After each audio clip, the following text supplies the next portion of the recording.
All right, let's welcome back to Straight Fire, a college football fixture for the last couple decades. He's on Big Noon Kickoff. He's got the Bear Bets podcast. Chris Fallica, he is also a long-suffering Jets fan. We'll save the Jets for the very end of the pod about whether he wants Simpson or Mendoza or neither, and how good the Sauce Gardner trade's looking now. But anyways, let's start with college football. That's your wheelhouse, Chris. Obviously, you are off to the Big Ten championship game this week. Should be a good one. I don't know. Why don't we start with the college football playoff Yeah, rankings? Let's do that because you are a Miami guy I and am. a lot of chatter online about Miami versus Notre Dame with some BYU in there. I think we both agree BYU is not going to win. Um, and then there's Alabama. But first of all, any surprises for you in the college football rankings reveal on Tuesday? I was a little surprised that they moved Ole Miss up. I don't know if that was confirmation of when Charlie Weis Jr. said he was going back to call plays. I didn't quite get it. I think Ole Miss's resume is a little bit flimsy. I don't think they're as good as Texas A&M, and I certainly don't think they're as good as Oregon. But that was interesting to see Ole Miss get moved up a spot, which is fine. I don't mind them uh, going to the playoff. It would have been a big time screw job had they gotten eliminated.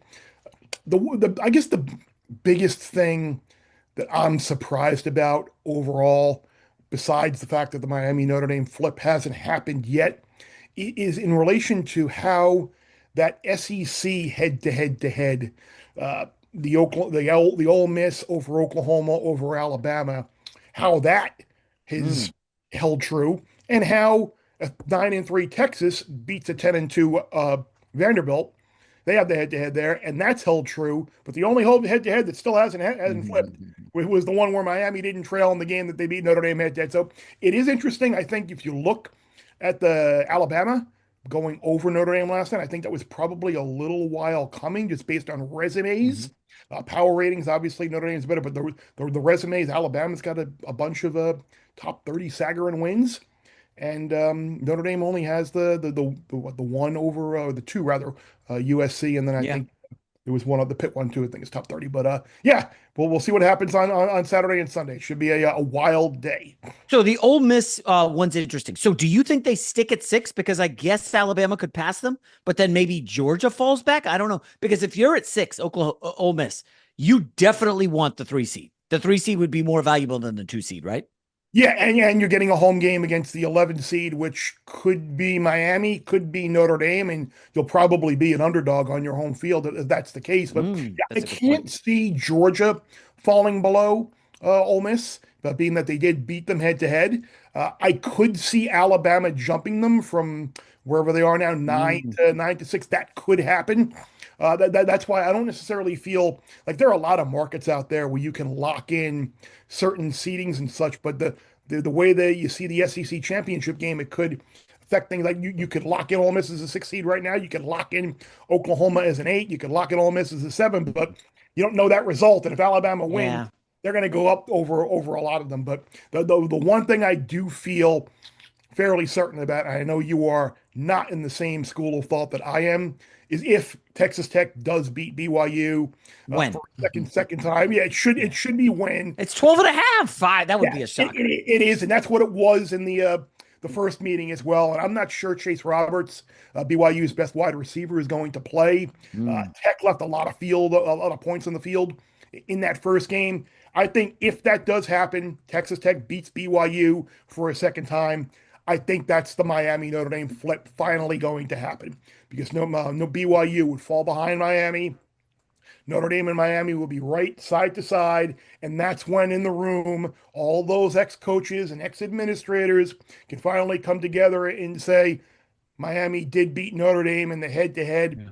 Yeah. Has to matter for something. And there's been a lot of good information out there about going back in college football playoff era about teams with identical records in Power Four leagues, about how the team that won the head to head was always ranked ahead of the team that lost the head to head in the final ranking. And that would mean that Miami would ultimately go ahead of them. It reminds me a lot of, I believe it was 2014, where Baylor beat TCU. A lot of people felt after that game TCU was the better team. And then TCU was ranked ahead of Baylor basically like every week after that. Mm. And then finally in the last week, TCU fell behind Baylor because Baylor did win the head-to-head, and they finally honored the head-to-head. So I think that's where we're heading. Um, Look, I get it. The biggest issue for me is that this should not be a Notre Dame Miami debate. It should be Notre Dame and Miami in, and we should debating which of the Oklahoma, Ole Misses, Alabamas that are in it. Because if you look at power ratings, like it's clear that Miami and Notre Dame are stronger in terms of that rating. It's just this narrative of SEC building up wins against top 30 teams in terms of like Auburn, Ole Miss, not Ole Miss, Auburn, Tennessee, Missouri, uh, who else? South Carolina, teams in that category that aren't necessarily great wins, but then on the flip, you look at Miami, people say, oh, they lost to two unranked teams, they're terrible. SMU is ranked higher in Sagarin than Tennessee, but yet that's a bad loss, a conference road game in overtime. Louisville's 27th, which is 2 spots higher than South Carolina, who Alabama nearly lost to. So I do think the flip is Yeah. going to happen, and I would not pay ultimately that much attention to the betting odds because the I don't think the algorithms of these sports books can really take into account human factor, human emotion, human decision making. All it sees is that Miami and Notre Dame are not playing this week, and it can't really figure out that there's a vote involved here at the end and that it affects on other results as well. If you go back a couple of years, and I only know this because I was very strongly in that the Alabama and Texas should both be in. The prices on Florida State to make the field that year were massive minuses, and the prices on Alabama to make the field were massive pluses. And that was a field day for me because I really knew, just having an understanding of how this system worked, what was going to happen. So if you're a Miami fan out there, don't give up hope. And if you're a Notre Dame fan, I think your best path in would be a big Georgia win over Alabama to Mm. give Alabama a third loss and maybe give the committee to re-examine their resume. So I don't know how the committee looks at the season in total. I view it as like a kind of two cars racing, right? So Miami beats Notre Dame in the opener. They surge ahead. Notre Dame falls back. Right. Notre Dame falls further back after the close loss to A&M. But as the season goes on, you inch up from Notre Dame's perspective. And then Miami starts dropping when you lose as a double-digit favorite at home to Louisville. That's a big drop. Then you lose again as a double-digit favorite against a good SMU team. But I think their line was 10.5 or 11, something like that. So you're losing, and Notre Dame is just obliterating everyone. So they keep moving up. So Notre Dame is now past Miami. Yes, the head-to-head matters, but that was, again, 100 days ago practically. And now we're at the point it's like, okay, so we still think Miami is behind Notre Dame. Miami's behind BYU. But then you remove BYU and suddenly Miami's better when none of the ACC teams in the championship played Miami this season. Yeah, The only thing I could see movement is Notre Dame gets a small bump if Boise wins on Friday. I don't think that Because, really affects anything. but it's an actual result. Like it's a data point that, hey, they beat Boise. Boise's not trash. They won the MWC, which is better than nothing, right? That's got to be worth something, right?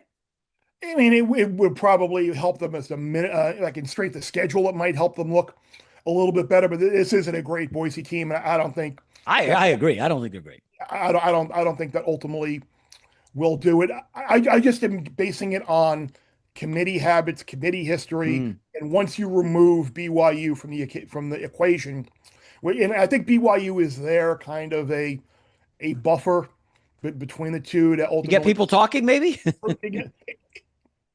You hit on it right there. This is a TV show, and they are making it up as they go along. I am Yeah. not saying that the committee and ESPN are in cahoots, but I think the committee is putting off making a definitive decision for as long as possible. The one thing I will say, Miami's biggest crime is that they lost a conference road game in overtime 3 days before the first college football playoff rankings.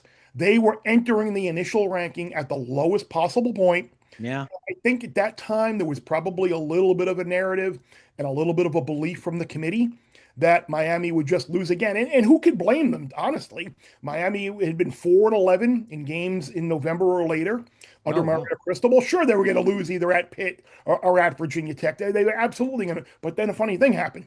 They're actually playing their best ball of the year. And if you look at a lot of the top 4 or 5 since that loss in terms of like yards per play differential, points per drive differential, number one, sack differential, completion percentage, touchdown passes, the number one. So they are clicking right now on all cylinders. And I think that really is causing the committee to kind of re-examine things. And I get it from a Notre Dame standpoint, like having the rug pulled out from under you kind of sucks. Yeah, it seems a little goofy. I But understood. I was with you on the Florida State. I didn't think they deserved to be in. I was 100%. Now I didn't bet it, but now with your logic, are you advising Hurricane fans to go bet there? yes, I mean, yeah, yes. I I, think. And listen, and yeah, I have, and I have been because I brought this up on Big Noon 3 weeks ago about how this ultimately was going to play out, where you Miami needed BYU to lose, and there was someone else that was in between, either Utah to lose, and they did, or they looked bad and fell behind. It was there. You could see the path, and from Notre Dame, and you have to draw a distinction here. Like best power rated teams, best teams, Notre Dame is one of them. So is Miami. The resume for Notre Dame is kind of flimsy. Like you look, their case for the playoff is, oh, we lost 2 close games to 2 top 10 teams, and now we're better. Okay, well, well, Miami, I think they beat everybody by double digits, right? The rest of the way. I I believe that's the think case. so. Yeah. The game against BC was 12-10 late in the third quarter with under a minute to go against a BC team that was 1-7 at the time. And then they wound up winning, I believe it was 25-10. But when you're hanging your hat on that and then, oh, we're better now. Well, Miami's better now too. And Oh, that's well, wait, are they better yes, than wait than the beginning of the season, yes, unquestionably. That was despite the 2 losses as double digit yes. favorites? Right now, as they are better. They had like 6 starters down in the SMU game. So, I mean, that doesn't get really brought up. And Yeah. I'm not going to rely on that as a crutch. They still should have won the game. But that game, they had 8 new defensive starters with a first time defensive coordinator. Malachi Tony, a true freshman. It was his first career game. He's now turned in, he was ACC Freshman of the Year. He's turned into one of the most dynamic players in college football. Gerard Pringle didn't play a down in that game, another freshman who is now their go to running back. They are a different team, a better team now, too, than what they were earlier in the year. So, I mean, Notre Dame was starting to quarterback his first big yeah. time start in the rain on the road. So again, like there's no right answer. Let me ask you this: is there Mhm. a world where Miami and Notre Dame both get in, and the committee pulls the rug out from Yes. someone else? Yes, I think there is. I think if Alabama were to lose and lose Oh, it's like convincingly, 27-10 or something. Okay. convincingly, yeah, I think that may. Well, look, I think it'd be extremely hard for them to knock a team that played in the SEC title game out because they want to continue these title games and they want to value them.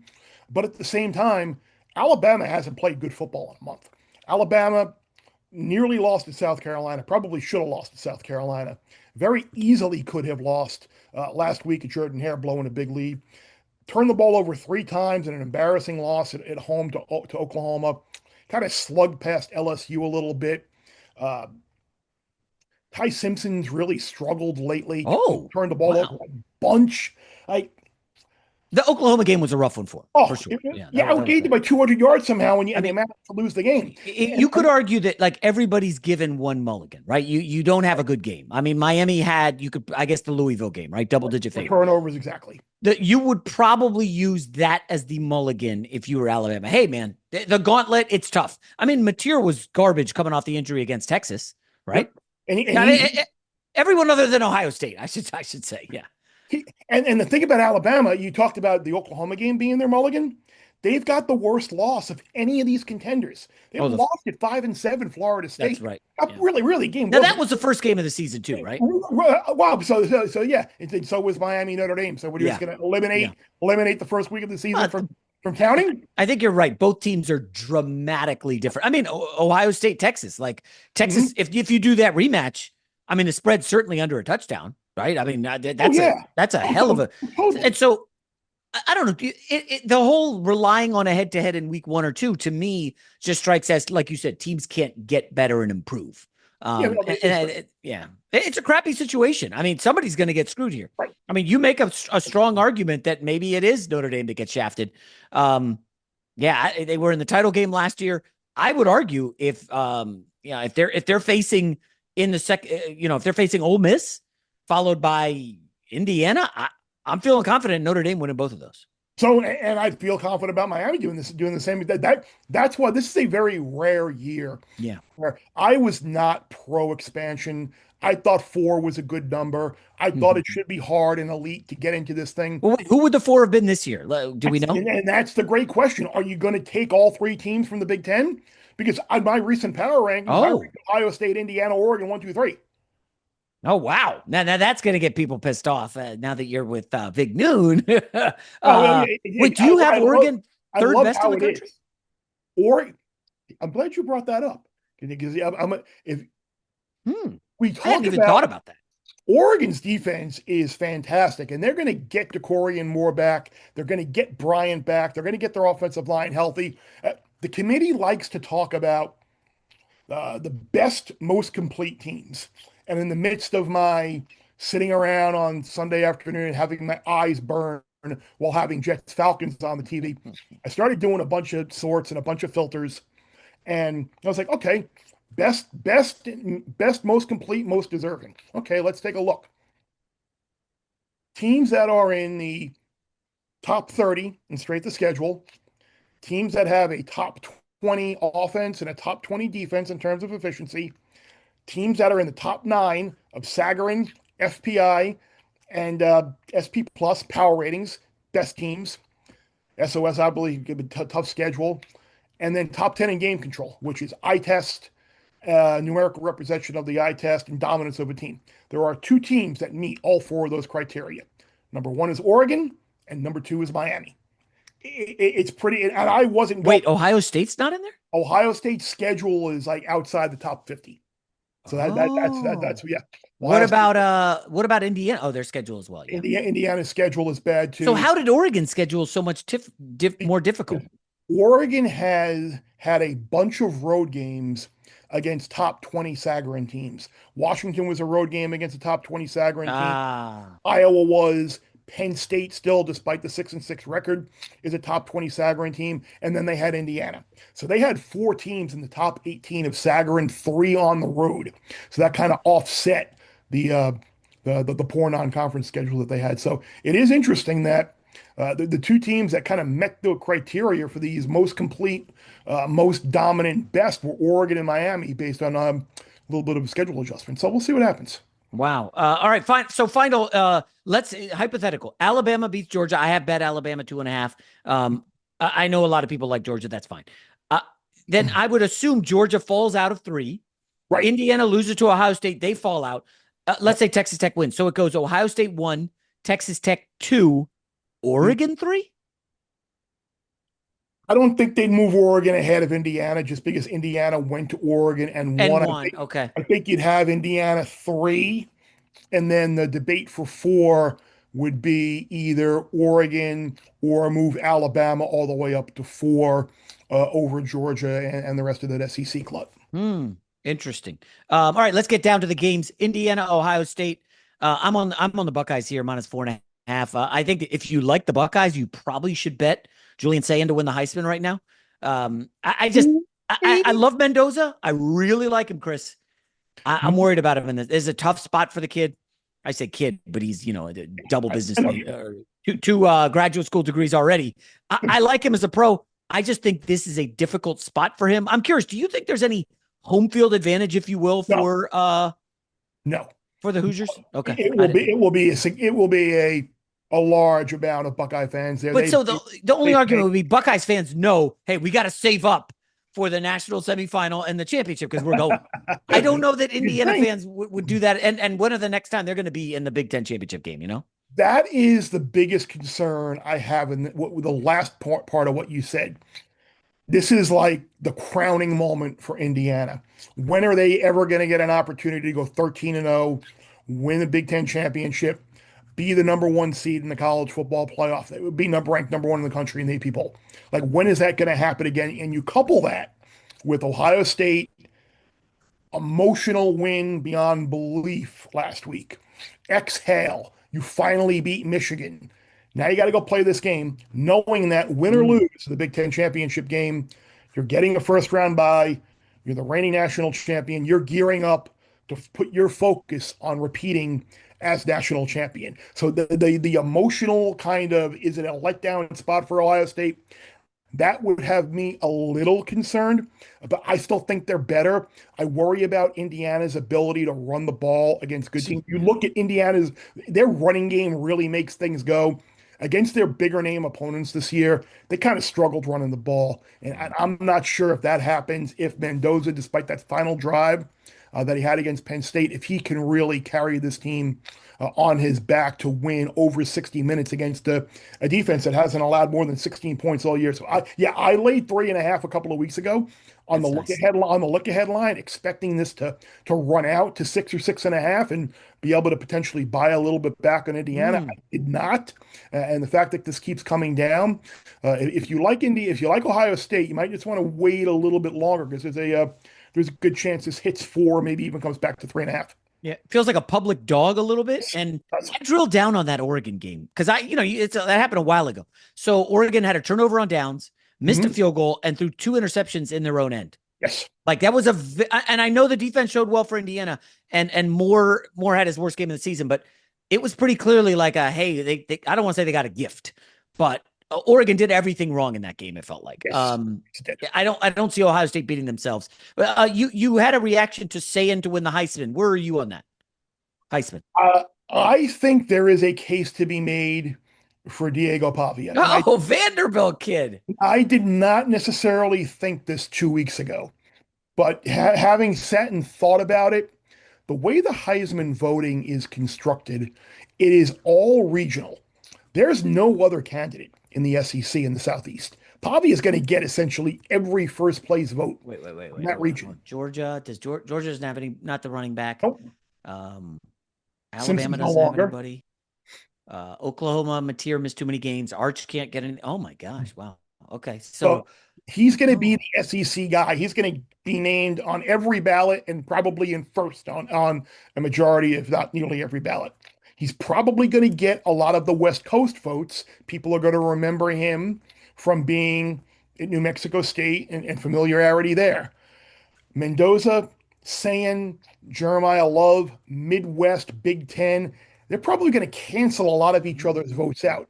Now, I think if Ohio State wins, Sayin will probably get a lot of first place votes, but he hasn't. People like, I don't necessarily think it's wholly true, entirely true, or it's mandatory. But people like to talk about, oh, he didn't have a Heisman moment. He's a really good player, but the fact that Ohio State's season has been so drama less. He hasn't been in a massively difficult spot. Now you could say, I guess, on the road, down 6-0 in Ann Arbor last week, yeah, he had touchdown pass to Smith, the touchdown pass to Tate. That would be it.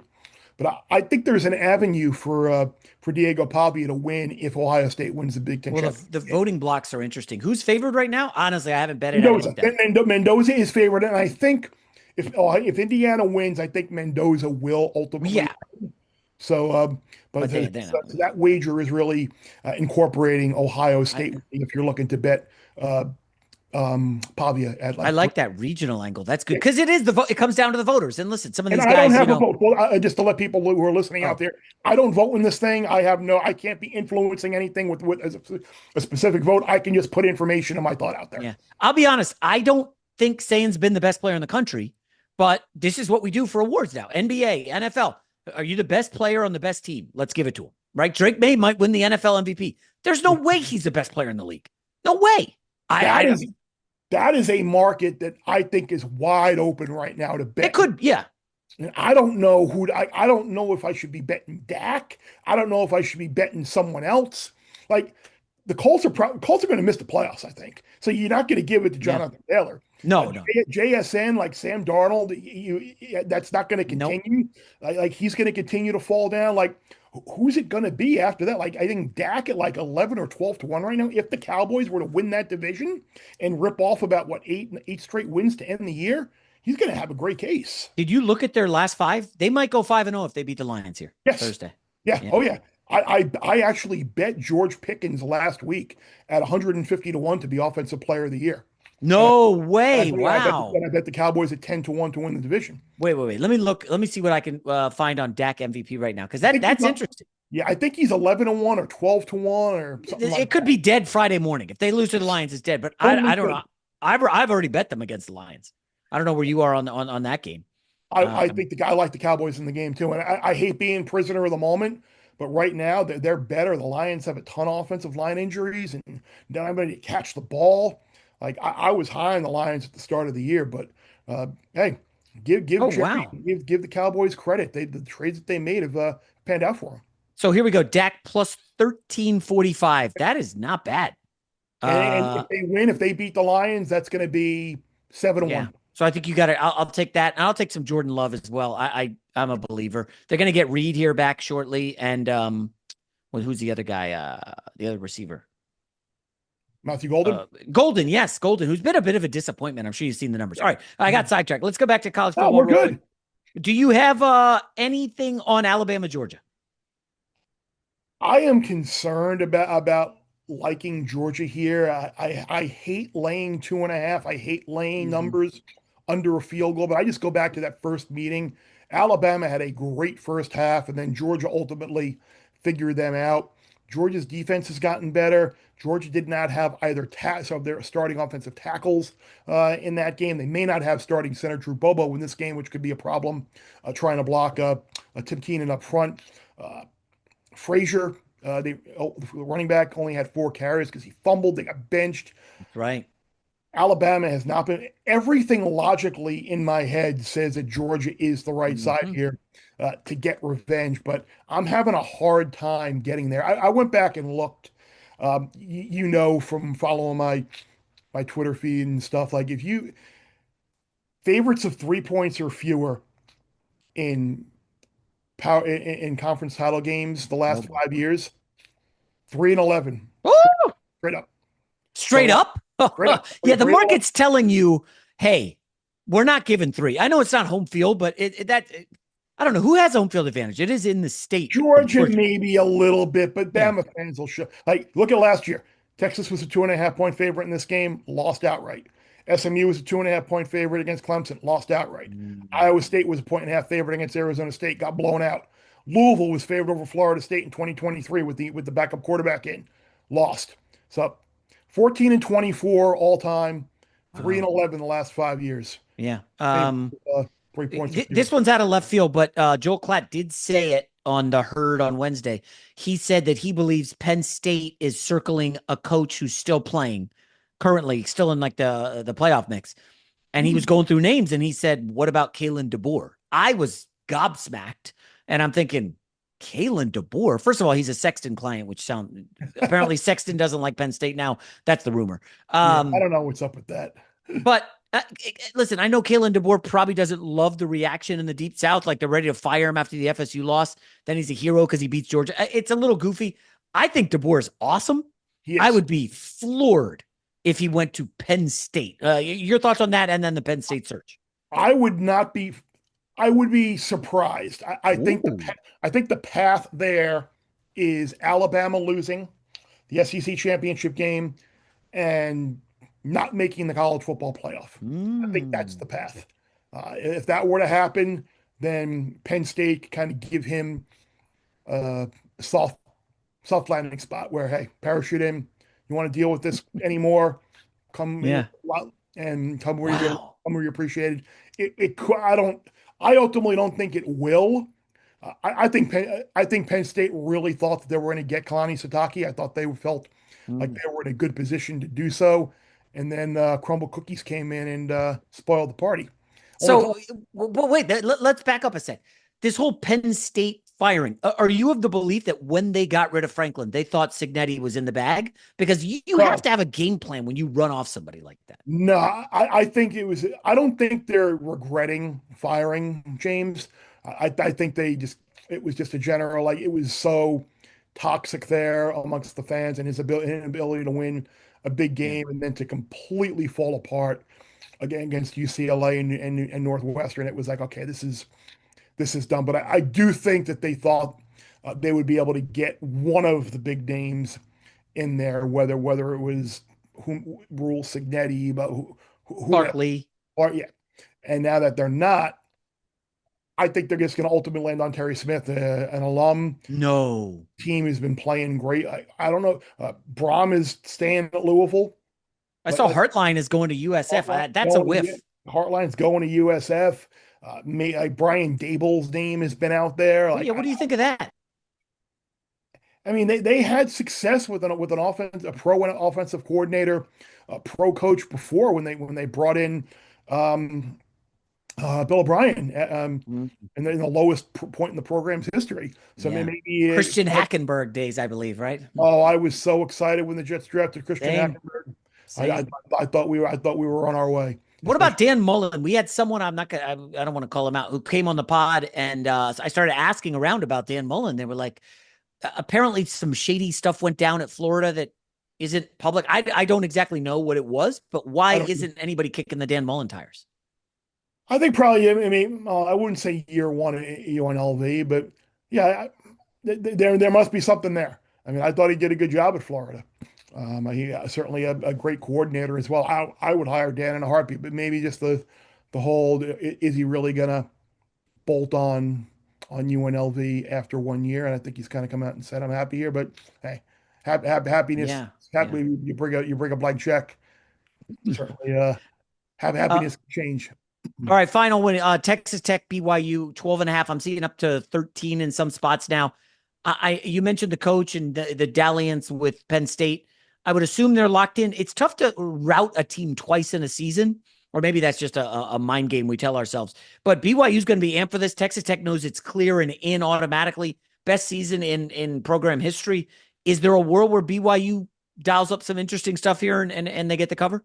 I can't. Yeah, cover I could see. I can't see them winning outright. If you look at the Power Five championship history with double-digit favorites, they're 4-34. The underdogs are, and Wow. the last 26 have lost outright. You got to go back to 26 in a row. 26 in 2005, Florida State over Virginia Tech. In the last 5 years, there have been five double-digit favorites. All of them won by at least 20 points. So I think they're up against it. The teams may change, but the type of teams don't change. Just in what I think I said earlier, like Chase Roberts, their best wide receiver, may not play. Tech left a lot of points on the board in that first Mhm. meeting. And I think just how good they are up front, in the trenches. People think about Texas Tech and you think of Mike Leach and offense and Patrick Mahomes and Kingsbury. This is the number one ranked team in the country in terms of defensive efficiency. They went hard in the portal on defense, on the defensive line.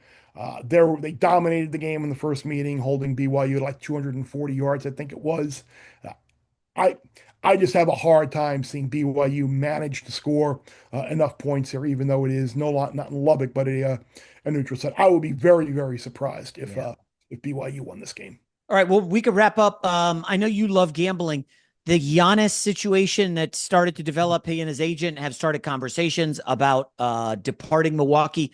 I'm of the belief they need to do this deal before the deadline. If you wait until the summer, I think the pool of teams shrinks considerably. Right. I don't. I mean, again, the Toronto Raptors are having a crazy season. I doubt they would go all in for Giannis, but I mean, they did it for Kawhi, and it worked out. Um, any thoughts on Giannis and how you would handle betting into that market? Well, I mean, apparently, like the only team he said he wants to go to is the Knicks, right? That was earlier, but yes, that may still hold true. I mean, I actually bet NBA Finals as straight result, Thunder over Knicks. Oh, It's 12-1. I mean, the Eastern Conference is very weak. I mean, I don't think any of those teams. hey, Detroit, put some respect on their name, Fallica. Come on, Pistons look good. Kate Cunningham's a star. I, I had Cade Cut last year. I had a Pistons win total over, and I had Cade Cunningham most improved player. And Wow, season this is why I didn't even know you bet NBA like that. Oh my I god, bet futures. Oh yeah, wow, awards and futures. I'll bet. I don't. Though night in and night out, no yeah, shot. But I've been loaded. My guy Will Hill, we have on the Bear Bets Pod and does some writing for yeah, FoxSports.com. We've been betting the Thunder from 25-1 all the way down to break the record to win 74 games. And I think as of today, I think it's now down to 5-1. So Yeah. Sheesh. All right, and then the Jets. Listen, it looks like I'm going to say we are not going to get Mendoza. I mean, hell, I think the Jets might beat the Dolphins this weekend. Frankly, the weather looks like it's going to be cold. I don't know. Why do We played people a all of a sudden love the Dolphins? Yeah, there's not much to love. If anybody watched that Saints game, oh my God, Tua looks washed. Anyways, um, the Jets. I don't think they can get Mendoza. Right? There's just too many quarterback needy teams ahead of them. Raiders, Browns, Saints. However, is there another quarterback you'd look at? Ty Simpson. Not that early, but No, like the interesting name that if he comes out, we've seen Dante Moore suddenly yes, get mocked in like the top five again. Like if he comes out, that would be the guy that I would be very interested in potentially taking. But doesn't seem like he's coming out, right? hey, if he's mocked in the top five, he's probably got to come out, right? I mean, Possibly. I know Oregon and I know Nike. They got all the money in the world out there to be able to try and keep him, but I don't know. Wouldn't you I come mean, out? I think he should come out. I'm not 100% sure. Let me give you a name that I think will rise up. You're Mr. College Football. You know all these guys. Sawyer Robertson at Baylor. I keep hearing good things. Huge arm, multi-year starter. You seem nonplussed. Mm, Like a mid-round pick. yeah, yes, mid round shot, fine. Third, fourth, fifth, take a Yes, yeah, flyer. exactly. Yeah, that's what we're talking. Yeah, and nothing earlier than that. I think the Jets are probably now in the position where they're picking. You take the best available player that you can, whether Yep. it's whomever, if whoever among the I don't love Caleb Downs. I love Caleb Downs, but not that early. Sorry, not a Payne, safety at five. Reese, someone like that. It'd Oh, have to be Reese, if they please. happen to fall. Maybe they're there. But the fact that you got seven picks in the first couple of rounds, the next couple of years, that's where you go. Next year, hopefully, knock on wood, you've got a chance maybe to take Julian Sane. You've got maybe an opportunity to take Dante Moore if he comes back. I think Arch. Arch, We don't know. We don't know. We'll see. we'll see. But Yeah. yeah, I would let all of the quarterback needy and greedy teams have at it and just go for it and make Would you trade up for Mendoza? no. I wouldn't either. Let me ask you the other thing. So you mentioned saying you're on the field, you're at the stadiums. I gotta ask, Julian Saint's listed at 6'1". He looks like he's maybe No 6'1". way. Like, No no way. way. He's like No 6 feet way. tall. So you're taking Julian Saint, number one, a 6 foot quarterback? Probably not. No way. I know. Listen, I like him. He's great.